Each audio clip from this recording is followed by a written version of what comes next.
Rhetoric is the study of effective speaking and writing, namely to persuade.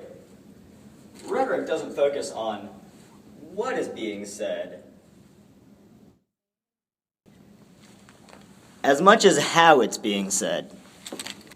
Typically associated with politics, rhetoric can be a useful asset in any aspect of culture. Groening's Simpson short, entitled Homer Votes 2012, on October 7, 2012, on Fox Animation's YouTube channel.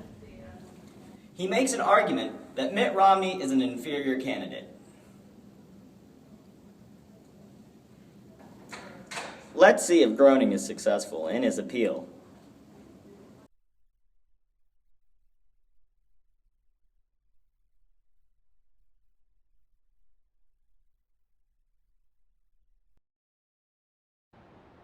Oh man, not another Notice election. from the very beginning the visual aids used to convey the message. Although there's a banner mocking both candidates, the central focus is on that of Mitt Romney's. Obama's is far less prominent and could even be missed by an inattentive viewer. Why do we have to choose our leaders? Isn't that what we have the Supreme Court for? If you're gonna vote, we'll need some photo ID. But I lived here all my life. Stopping all Americans from voting is for the protection of all Americans. Groening uses a contradictory scheme to very effectively ridicule or make fun of the Republican Party. Using a relevant issue, voter ID, he effectively portrays a stereotypically conservative character, Richard O'Hara to be exact, as hypocritical. But I'm a 40-year-old white guy who didn't go to college and gets all his news from monitors at gas stations. In you go! And ignorant. Barack Obama, I don't know. I already got one wife telling me to eat healthy. Plus, he promised me death panels and Grandpa's still alive. Mitt Romney? I hear he wears magic underpants. I expect the leader of the free world to go commando. Plus his horse totally choked at the Olympics. On the other hand, he did invent Obamacare. A particularly big hotspot, Groening draws attention to the criticism that Mitt Romney is very wavering in his stance on several issues by using both logic and emotion, logos and pathos. Don't forget ethos! Groening uses the immortal Homer Simpson's vastly popular persona, along with a few fallacies to spice it up, to create the inference that only unintelligent, uneducated people such as Homer himself would vote for Mitt Romney.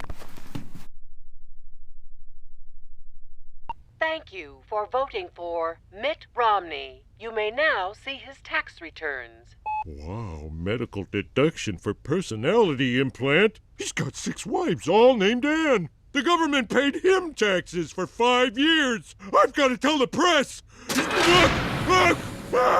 You are now being outsourced. Oh, I hate being sucked into tubes.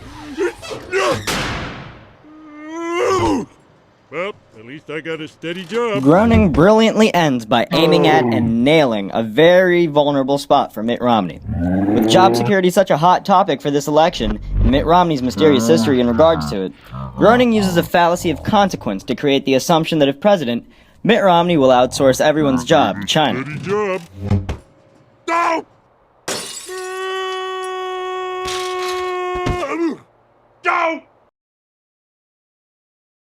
This clip appeals to a wide age group of people.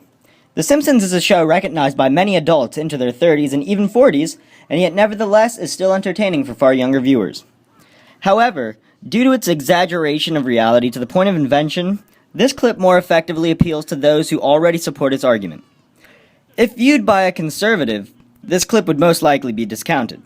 However, in the eyes of a liberal, it is a hilarious strengthening of the viewpoints they already hold.